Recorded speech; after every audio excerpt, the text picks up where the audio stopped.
Hi guys, ఇవాళ మా చెల్లి పన్నీర్ బిర్యానీ చేయబోతుంది. నేను మీకు చూపెట్టాలనుకుంటున్నాను అసలు ఎలా ప్రిపేర్ చేస్తారని చెప్పి. Get in to the video. ముందే చెప్తున్నా, బిర్యానీ అవ్వాలంటే ఈజీగా అవ్వదు, ఇలా మెస్ మాత్రం కంపల్సరీగా అవుతుంది. బిర్యానీకి కావాల్సినవి రెడీ ఉన్నాయి, కానీ చెఫ్ ఎక్కడ ఉంది? రెడీ అయిపోతుంది బిర్యానీ తయారు చేయడానికి. నువ్వు నన్ను మధ్యలో డిస్టర్బ్ చేయక, అర్థమవుతుంది. చెఫ్ తేజస్విని ఓన్లీ బిర్యానీ మాత్రమే చేయొచ్చు. లేదు, నాకు అన్ని వంటలు వచ్చు. ఏంటంటే పెరుగులో మసాలాస్ అన్నీ వేసి, లైక్ పసుపు, కారం, ఉప్పు, ఇంకా బిర్యానీ మసాలా, గరం మసాలా అన్నీ వేసి ఇట్లా పన్నీర్ ముక్కలు కొంచెం మీ ఇష్టం, ఇది ఆప్షనల్, వేయించుకుంటే వేయించుకోవచ్చు, లేకపోతే లేదు. ఇట్లా మనం ఈ ఫ్రైడ్ ఆనియన్స్ చేసి పెట్టుకోవాలి, ఎందుకంటే వీటి వల్ల ఫ్లేవర్స్ కూడా మంచిగా వస్తాయి. కొన్ని వెజిటేబుల్స్ లైక్ క్యారెట్, బీన్స్ చూసిరా. బాస్మతి రైస్ అయితే ఒక హాఫ్ అన్ అవర్ వరకు నానబెట్టుకోవాలి. దీనికోసం అయితే వాటర్ ఇలా పెట్టుకొని అందులో బిర్యానీ ఫ్లేవర్స్, ఆకులు అవి ఇవన్నీ వేసుకుని సాజీరా కూడా వేసుకోవాలి. సాల్ట్ వేసుకోవాలి. వాటర్ మరిగినాక ఒక హాఫ్ అన్ అవర్ నానబెట్టుకున్న రైస్ అయితే తీసేయాలి. రైస్ వేసిన తర్వాత దాంట్లో మిర్చి, పుదీనా, కొత్తిమీర, బఠానీ అన్నీ వేసేయాలి. కొంచెం ఆయిల్ పోయాలి. ఆయిల్ ఎందుకంటే రైస్ అంటుకోకుండా ఉండడానికి.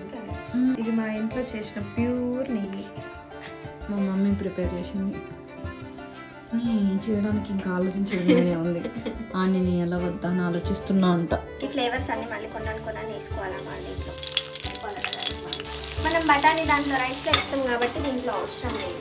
అవును, పెట్టుకోవాలి guys. ఎందుకంటే ఈ బిర్యానీ స్మెల్ వేరేటోళ్ళకు పోయి వాళ్ళకి కూడా తినాలనిపించాలి అని మా చెల్లె ఫీలింగ్. అందుకే పోయి డోర్ ఓపెన్ చేయి అన్నది. కాదు, లోపల ఉన్న పగ బయట. తేజ, బిర్యానీ అవ్వక ఉంది, బిర్యానీ తినాలి అన్న ఫీలింగ్ వస్తుంది. అట్లుంటే మనం చేసేది. Nice smell. రైస్ అయితే మసులుతుంది. రైస్ నాకు కూడా లేదు, సాల్ట్ తగినంత వేసుకోవాలి. ఎంత నచ్చలేదు మళ్ళీ అచ్చిల్తాయి వాటరు. ఇది పైన పట్టుకుంది. 1000 సబ్స్క్రైబర్స్ వచ్చారు, దానికైతే మీకు thank you so much. Hamara Dil say తుమ్కో thanks.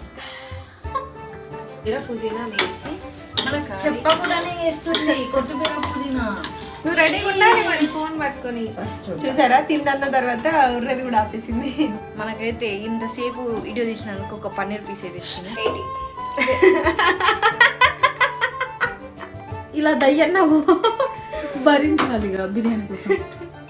80% అయితే కుక్ చేసుకోవాలంట గాయస్. కుక్క అయింది ఫ్రెండ్స్. కుక్క అయింది, దాన్ని గిన్నెలో తీసుకోవాలి, దమ్ము పెట్టుకోవాలి. ఇందులో కొంచెం ఫ్రైడ్ ఆనియన్ వేయాలి. తీసుకోవాలి. ప్రతిసారి పుదీనా, కొత్తిమీర బాగా అయ్యి మొత్తం రైస్లో మొత్తం అదే కనిపిస్తుంది. అందుకే నేను ఈసారి తక్కువ. లేయర్ ఆఫ్ రైస్ అయితే ఇస్తుంది. అంతేనా? 2 లేయర్సేనా? ఇంకో లేయర్ కూడా వస్తుంది. ఒక లేయర్ ఆఫ్ పుదీనా.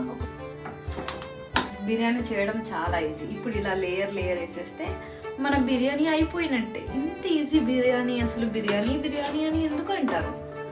ఎందుకంటే ఇది బిర్యానీ కాబట్టి. ఇది నెయ్యిలో కొంచెం పసుపు వేసిన, ఎందుకంటే ఫుడ్ కలర్ హెల్త్కి మంచిది కాదు కాబట్టి. దమ్ పెడుతున్నాం కాబట్టి దీన్ని కవర్ చేయాలి. సో ఇలా కవర్ చేసేస్తున్నాం. 10 minutes పెట్టుకోవాలి. దింపినాక మా చెల్లి ఓపెన్ చేస్తుందంట. ఏంటండి ఈ విత్ అశ్విత అది పోయింది ఫ్రెండ్స్.